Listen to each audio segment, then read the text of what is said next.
이 시편 59편에 우리가 지난주 토요일에 나누었었죠. 하나님 나라 사람에게는 반드시 뚜렷한 삶의 모습들이 나타나는데 네 가지를 나누었습니다. 첫 번째는 기도하는 것이었습니다. 문제가 일어나면 하나님 나라 사람은 기도합니다. 두 번째는 불법을 행하지 않는 것이었습니다. 주변 사람들이 다 악을 저질러도 그 불법을 행하는 자는 결코 하나님 앞에 설 수 없기에 우리는 불법을 행하지 않는 것이죠. 세 번째는 사방에 아무리 악한 자들이 강해 보이고 또 그 악한 자들이 나를 둘러싸서 나를 죽이려고 해도 두려워하지 않게 되어진다는 것이죠. 끝으로 고난 앞에서도 찬송하는 것입니다. 사도 바울이 빌립보서 3장 7절에서 9절에 이런 고백을 합니다. 그러나 무엇이든지 내게 유익하던 것을 내가 그리스도를 위하여 다 해로 여길 뿐더러 또한 모든 것을 해로 여김은 내 주 그리스도 예수를 아는 지식이 가장 고상하기 때문이라. 내가 그를 위하여 모든 것을 잃어버리고 배설물로 여김은 그리스도를 얻고 그 안에서 발견되려 함이니. 무엇을 이야기해 주는 겁니까? 하나님 나라 사람은 그 하나님 나라에 합당한 삶이 있다는 겁니다. 사도 바울도 이 땅에서 자랑으로 여겼던, 이 땅에서 사람들이 우러러보고 사람들이 칭찬하고 사람들로부터 그렇게 인기를 얻게 만들어 주었던 이 땅에서 사도 바울이 누렸던 그 모든 것들이 사도 바울에게는 배설물로 여겨지더라는 것입니다. 여러분, 사람은 누구나 다 이 세상에서 잘 먹고 잘 살고 높아지는 것, 여기에 관심이 많습니다. 여러분, 제가 이 자리에서 설교하지만 저에게는 그런 욕심이 순간순간 안 찾아오겠습니까? 그러나 하나님 나라 사람은 이 세상의 유익과 자랑이 해로 여기고 또 배설물처럼 여겨진다는 것입니다. 무엇 때문에 그렇게 되는 것이죠? 사도 바울은 그의 안에서 발견되려 함이니라고 고백합니다. 바로 예수님 안에서 발견되고 싶어서, 예수님 안에서 발견되고 싶어서 이 땅에서 자랑으로 여겼던 모든 것들을 배설물로 여기게 된다는 것이죠. 사도 바울이 어떻게 그럴 수 있었을까요? 자주 우리가 최근에 나누었던 말씀인데요. 사도 바울이 하나님 나라의 실체를 경험했기 때문입니다. 고린도 후서 12장 2절에서 4절을 보면 사도 바울이 하나님 나라를 실제적으로 경험했던 이 경험을 기록해 놓고 있습니다. 그는 14년 전에 셋째 하늘에 이끌려 간 자라. 내가 이런 사람을 아노니 그가 낙원으로 이끌려 가서 말로 표현할 수 없는 말을 들었으니 사람이 가히 이르지 못할 말이로다. 삼층천에 올라가서 사도 바울이 하나님 나라를 본 것입니다. 그리고 나니까 이 하나님의 나라를 실제로 봐버리니까 이 땅에서 잘 먹고 잘 사는 것, 또 존경받고 성공하고 인기와 명성을 얻는 것이 아무것도 아니게 된 거예요. 하나님 나라를 보고 나니까 이 땅에서 그렇게 자랑으로 여겼던 것들이 다 배설물로 여겨지는 거예요. 사도 바울에게 정말 중요한 건 하나님 나라에서 내가 어떠한 위치에 서게 될 건가, 이 놀라운 하나님 나라에서 나는 어떤 위치에 서게 될 건가. 그래서 사도 바울의 선택이 무엇이었습니까? 하나님의 부르심을 쫓아서 자신의 모든 것 다 버리고 이방인의 사도로 그렇게 선교를 위해 그의 남은 평생을 주님께 드립니다. 그리고 그의 인생의 결말이 무엇입니까? 목배임을 당해서 순교당하는 것이었습니다. 사랑하는 성도 여러분, 저와 여러분이 하나님 나라에 대해서 단순히 지식적으로 들어서 지식적으로 교리적으로 아는 것으로 머물러 있어서는 안 되고 실제로 우리가 삶 가운데서 하나님 나라의 영광을 보셔야 합니다.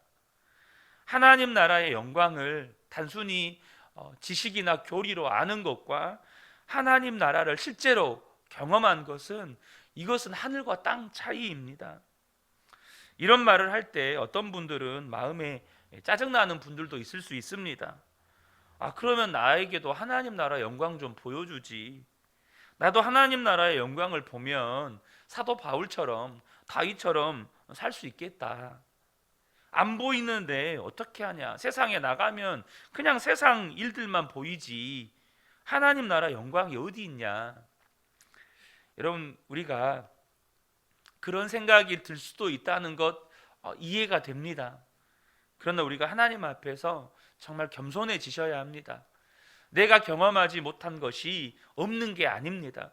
내가 경험하지 못한 것이 실제하지 않는 게 아닙니다. 여러분, 여전히 많은 하나님의 사람들은 내가 경험하지 못한 하나님 나라의 실제를 삶 가운데서 경험하고 삽니다. 내가 보지 못한 하나님 나라의 영광을 삶에서 보고 삽니다. 그래서 삶 속에서 하나님 나라의 영광을 누리고 삽니다. 그렇다면 우리도 하나님, 내게도 그 하나님 나라의 영광을 보게 해 주십시오.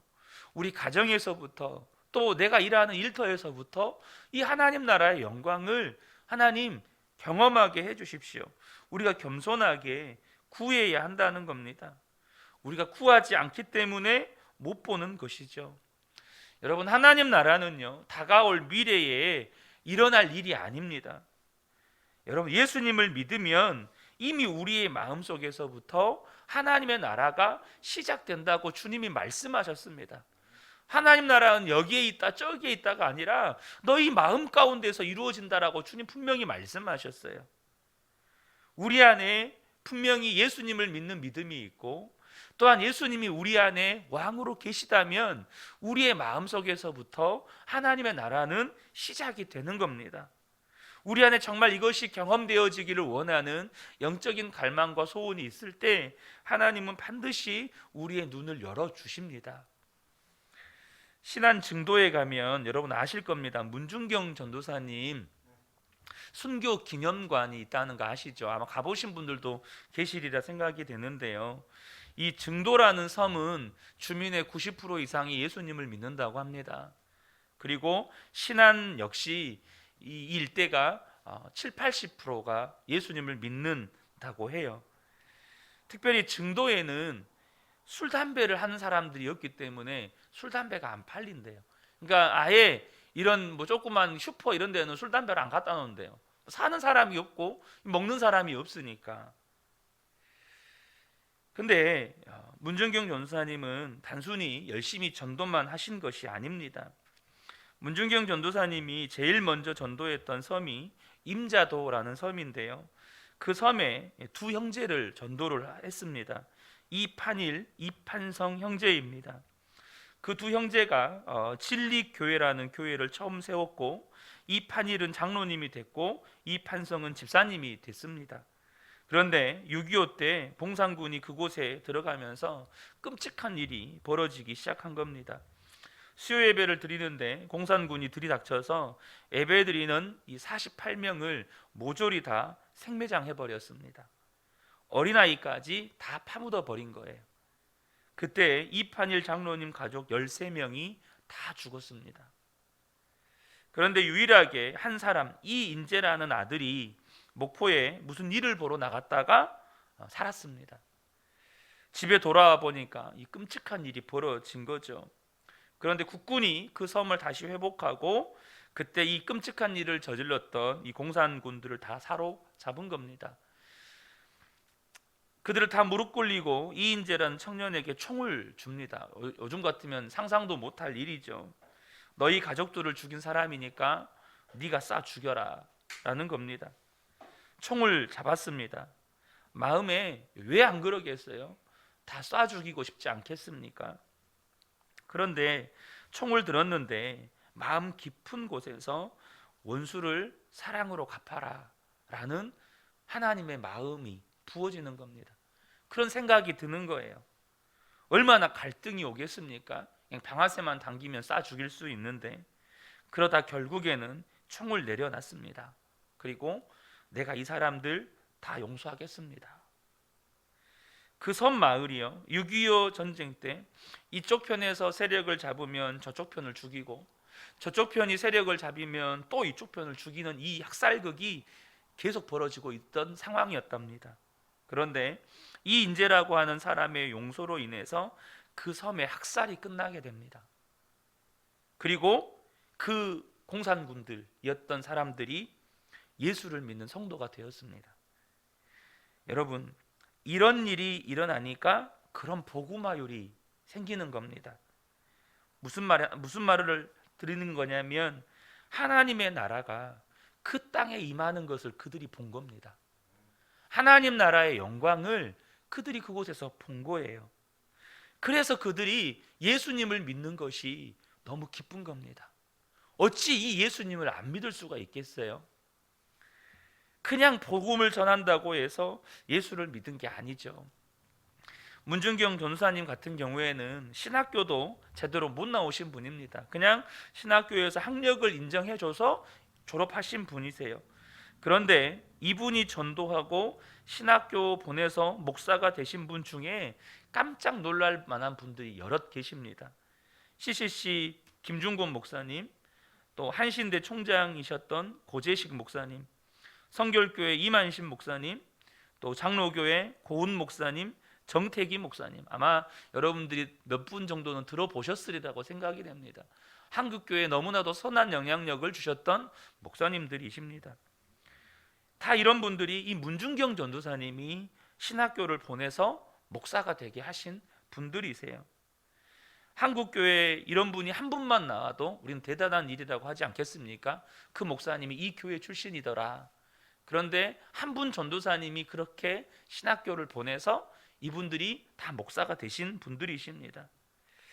여러분, 저와 여러분이 기억하셔야 됩니다. 여전히 우리의 삶 가운데는 하나님 나라의 영광이 있습니다. 우리 삶의 주변에 하나님 나라의 영광이 임하는 일들이 여전히 곳곳에서 벌어지고 있어요. 오늘 본문의 17절 우리가 읽었던 이 다윗의 고백, 사실 16절, 17절이죠. 근데 17절만 읽겠습니다. 나의 힘이시여 내가 주께 찬송하오리니 하나님은 나의 요새이시며 나를 긍휼히 여기시는 하나님이시미니이다. 여러분, 그냥 이 구절을 그냥 읽으면 은혜 된다. 그렇죠. 그냥 읽어도 은혜가 되지 않습니까? 그런데 지금 이 고백을 하는 상황을 보셔야 합니다. 지금 우리가 앞에서도 나누었지만 원수들이 개가 거품을 물고 달려들듯이 달려드는 상황에서 지금 이런 고백을 한 겁니다. 원수들이 지금 다윗을 죽이려고 지금 미친 개가 달려들듯이 이렇게 달려드는 상황에서 다윗의 입에서는 하나님을 향한 찬송이 나오는 겁니다. 여러분, 이게 하나님의 영광이 아니겠습니까? 주변 사람들은 다윗 이제 죽었구나, 꼼짝없이 죽었구나, 온갖 공포와 두려움과 혹은 원망과 불평과 혹은 그냥 저 적들을 내가 죽여버려야겠다라고 하는 분노와 이런 것들이 다윗의 마음을 사로잡아야 되는데, 다윗의 마음이 그런 공포나 두려움이나 원망이나 불평이나 혹은 적들을 향한 분노나 이런 것에 사로잡히지 않고 영광의 하나님을 찬양하고 있다는 사실입니다. 이것이 이미 다윗에게 임한 하나님 나라의 영광인 거예요. 다윗의 마음에는 이미 하나님의 나라가 이루어진 것입니다. 여러분, 어떻게 이런 고백이 됩니까? 하나님 나라의 영광을 바라보는 눈이 뜨여져야 합니다. 제 안에는 답답함이 있습니다.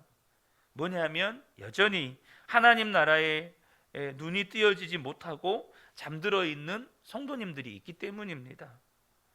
어제 설교 중에도 잠깐 나누었지만 누가복음에 예수님께서 다시 오실 때 일어날 일 때문에 예수님의 걱정이 담겨 있는 구절이 있습니다. 누가복음 17장 26절에서 30절을 보면 노아의 때에 된 것과 같이 인자의 때도 그러하리라. 노아가 방주에 들어가던 날까지 사람들이 먹고 마시고 장가들고 시집 가더니 홍수가 나서 그들을 다 멸망시켰으며 또 롯의 때와 같으리니 사람들이 먹고 마시고 사고 팔고 심고 집을 짓더니 롯이 소돔에서 나가던 날에 하늘에서부터 불과 유황이 비오듯 하여 그들을 멸망시켰느니라. 인자가 나타나는 날에도 이러하리라. 예수님의 걱정이 뭡니까? 성도들이 예수님을 맞이할 준비가 전혀 안 되어 있다는 겁니다. 성도들이 무슨 죄를 짓고 사는 거 아닙니다. 그냥 먹고 마시고 사고 팔고 집 사고 땅 사고 시집 장가 가고 자녀들 학교 보내고 또 자녀들 키우고 또 자녀들 시집 장가 보내고 이렇게 사느라고 정신이 하나도 없다는 거예요. 그러다가 주님 오시는 것을 맞이한다는 겁니다. 이 세상만 전부인 줄 알고 온통 마음과 생각을 세상에 빼앗기고 사는 거예요. 주님이 오시는지 주님의 나라가 어떻게 이루어지는지에는 아무런 관심이 없어요. 온통 우리의 기도 제목이 먹고 마시고 사고 팔고 자녀들 시집 장가 보내고, 여러분 우리의 기도의 대부분을 차지하는 게 바로 거기에 있다는 거예요. 여러분, 이것이 예수님의 걱정거리였습니다. 하나님께서 저에게 주신 마음의 부담감 가운데 하나가 우리 성도님들에게 하나님의 나라를 바라보는 눈을 뜨게 하라는 것이었습니다. 왜 많은 그리스도인들이 하나님 나라와 상관없는 이 세상에 매여만 살고 있을까요? 여러분, 사도 바울은 배설물로 여겼다는 그것을 그렇게 붙잡고 살고, 그리고 여전히 시험 드는 일은 너무나도 많고 원망과 불평하는 일도 너무나도 많고, 왜 그렇게 살까요? 하나님 나라의 영광을 한 번도 경험해 보지 못했기 때문입니다. 여러분, 왜 하나님 나라의 영광을 경험하지 못할까요? 하나님 나라가 어떤 나라입니까? 예수님이 왕이신 나라입니다. 그 말은 한 번도 예수님을 나의 왕으로 모시고 살아본 일이 없다는 거예요. 예수님을 믿기는 했지만 예수님은 왕이 아니세요. 그러니까 여전히 내 마음대로, 내 뜻대로, 내가 하고 싶은 대로, 내가 가고 싶은 대로, 내가 먹고 싶은 대로, 내가 하고 싶은 대로 사는 거예요. 그러니까 예수님을 믿는다고 하지만 예수님이 왕이 아니니까 예수님이 다스리시는 내 마음에서부터 하나님의 나라가 경험되지를 못해요. 제가 저희 아들을 보면서 종종 느끼는 게 하나가 있어요. 그게 뭐냐면, 우리 아이들만이 아니에요. 저희 두 아이를 다 봐도 아이들이 원하는 것을 해주고 해줘도 아이들의 마음 안에는 만족이 없더라고요. 그 모습을 보면서 제 모습을 봅니다. 내가 원하는 것을 하고 또 해도 내 안에 만족이 없어요. 만족이 없는데 어떻게 하나님의 나라가 이루어집니까? 여러분, 그렇잖아요. 내가 하고 싶은 거 다 해보세요. 절대 우리의 마음은 만족이 안 돼요. 근데 주님이 왕이 되시면 내 마음에 진정한 만족이 옵니다. 내 안에 하늘로부터 부어지는 충만한 은혜가 있습니다. 사랑하는 성도 여러분, 예수님이 왕이신 곳이 하나님의 나라입니다. 그러면 내 마음에 예수님이 왕이 되시면 그때부터 내 마음 가운데 하나님의 나라가 시작이 되고, 내 마음에서 하나님의 나라가 이루어지면 내 삶에서 하나님의 나라가 경험되기 시작하는 겁니다. 그러므로 저와 여러분 안에 왕 없이 살던 생활, 내가 원하는 대로 살던 생활을 청산하셔야 합니다.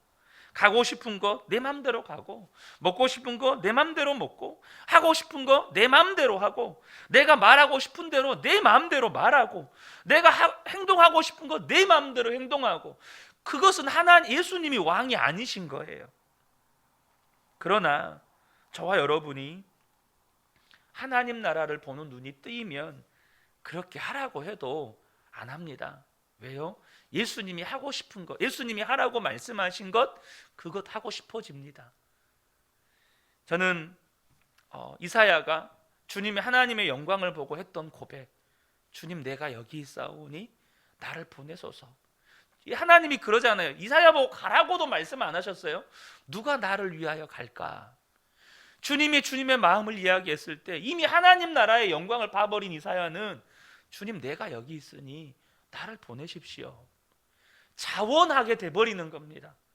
하나님 나라의 영광을 보면 하나님의 마음을 아는 순간 주님 내가 그렇게 살겠습니다. 남들이 가지 않는 곳, 남들이 인정해 주지 않는 곳, 남들이 칭송해 주지 않는 곳 내가 가겠습니다.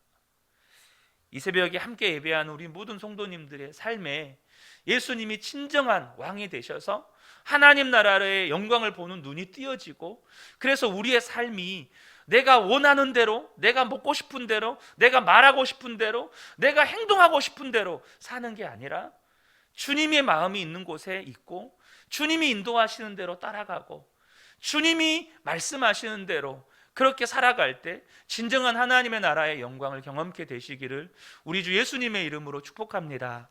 아멘.